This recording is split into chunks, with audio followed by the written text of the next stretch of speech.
Hello and welcome back to my channel. So my name's Vicky and I create a lot of food content. I also do shopping hauls and recipe ideas, but this week I'm going to take you through what we eat typically as a family of 5, including myself, my husband and our 3 teenage sons.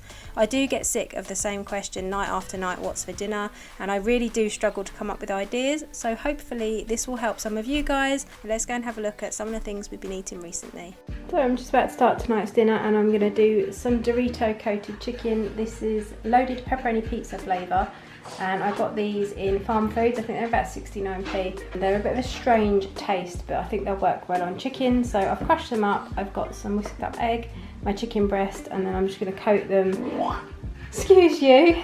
That was the dog's just finished his dinner. Then I'm going to do some halloumi, some peri peri rice and some buns to go with this, and I might do some wedges or something on the side as well.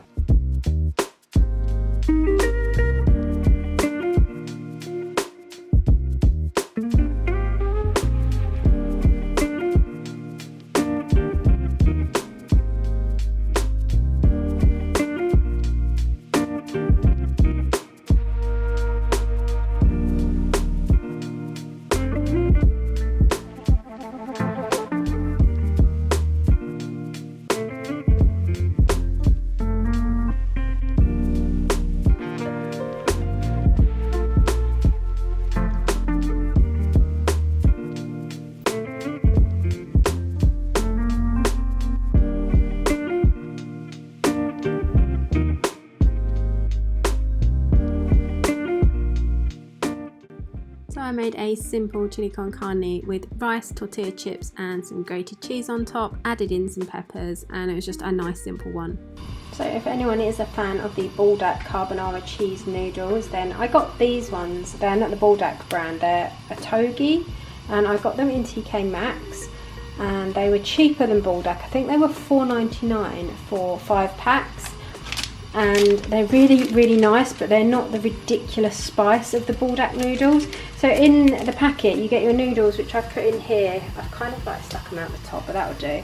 So you get a cheese soup powder, you get a soup powder, like a seasoning soup powder, and then you get your vegetable flakes. It has definitely got a kick to it if you add it all in. But it's nowhere near as spicy as the Bulldog. I just find the whole packet of the hot sauce in the Bulldog was just way too much. But I can put all of this in, and the little flakes as well, and they come out really nice. And also they work out cheaper, so I'm just got to try and squash them down a bit. So what I'm going to do is you're supposed to add your dried vegetables and then this packet in, and then once your liquid has evaporated you add in your cheese powder. So I will show you it. Well, they're just noodles, but I'll show you them when they're done. And that's the finished noodles. Just look like a normal bowl of noodles really, but they're really tasty. You don't need to add any chili, you don't need to add any cheese, any salt, pepper, no seasoning at all. They're really good. So if you like the Bulldog ones and you've seen these in HomeSense or TK Maxx, I definitely recommend trying them. So I just wanted a really quick and simple dinner, so I used some instant noodles with some chopped up monchou in them, a curry sauce, one of the Indie Grand ones. I just did this in the microwave in a jug, and I also microwaved some baby corn just to soften it. I put some chicken in the air fryer with some chicken seasoning on, and then basically just put it all in a bowl. This took about, 20 minutes for the chicken to cook, but the whole thing was assembled in literally a couple of minutes, and it was really tasty. So it is really rare that we will ever treat ourselves to a takeaway, but on Steve's birthday, like the birthday weekend, we decided to try a new place near us called Smoken Co, and oh my goodness, this is absolutely amazing. And they've obviously got an in-house smoker, and we had smoked macaroni cheese, we had pulled beef brisket, we had gravy, there was chips, onion rings, there was gammon, there was sausage, smoked chicken, ribs, way too much food, but it is absolutely delicious. And they actually forgot our beef brisket on the macaroni cheese, so when we called them up they sent out another one, a whole macaroni cheese with beef brisket, so the leftovers went on for days. This was such a high quality takeaway. I'm always really happy to pay good money for good food, and this was slightly more on the expensive side, but 100% worth it. There are actually videos on TikTok about this place because all like the food reviewers go there. there, and it's literally 5 minutes down the road from our house. Won't be visiting there frequently because it is expensive, but every time we want a special occasion takeaway, I'm 100% going to go there. This was little beef burnt ends, which they gave us for free as well, and outstanding. And like I said, the leftovers went on for days and days. So another simple dinner, just a tuna pasta salad with cucumber and spring onions in, which I topped with feta cheese, and then I did the boys some chicken wings just to bulk out the protein a little bit, keep them a bit fuller. Will I ever learn not to overfill my pans? Probably not, but I'm just making well, it's supposed to be a Chinese chicken curry. I have combined 2 curry mixes. So I've got this Chinese curry sauce that I always use. This is the Goldfish brand. And I've also added in some of this Mumbai chicken curry mix, which is hot.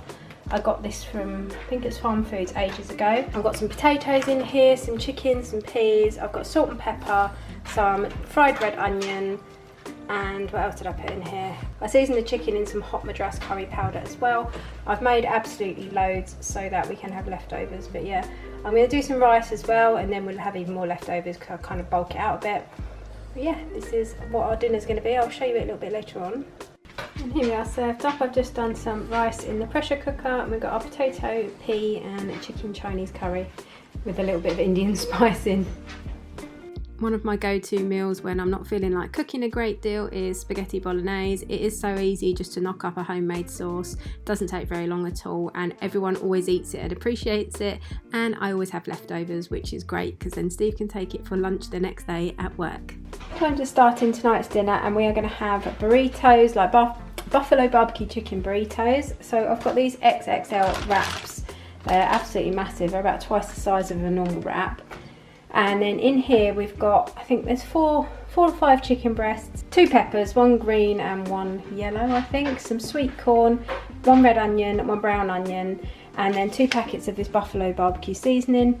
I'm going to add a little bit of liquid because I'm going to pressure cook this for about half an hour, and then we're going to load up the wraps with some sour cream, some grated cheese and some spicy rice, and maybe a little bit of lettuce, and then fold them up, wrap them in foil and cut them in half and eat them. So I will show you it as I go. So I've also added baked beans because we haven't got any kidney beans. I've added some tomato puree and a baked bean tin full of water. I'm just going to mix it together, and then I'm going to pressure cook it on high for 30 minutes, and then I'll be able to shred up the chicken, and that should be it pretty much. So I didn't actually film the finished burritos. The first one went horribly wrong and split open, put me in a bad mood, and after that I just enlisted help and was not in the mood for filming the result. I went into a sulk because everything went everywhere. Sometimes you just have nights like that. This is the leftover sauce from the chicken, and I actually added this into a mince like fajita dish that I made a few days later. Really worth saving the liquid. It was really full of flavour. And the burritos were absolutely delicious. You will just have to take my word for it. It's what you're doing, making me feel like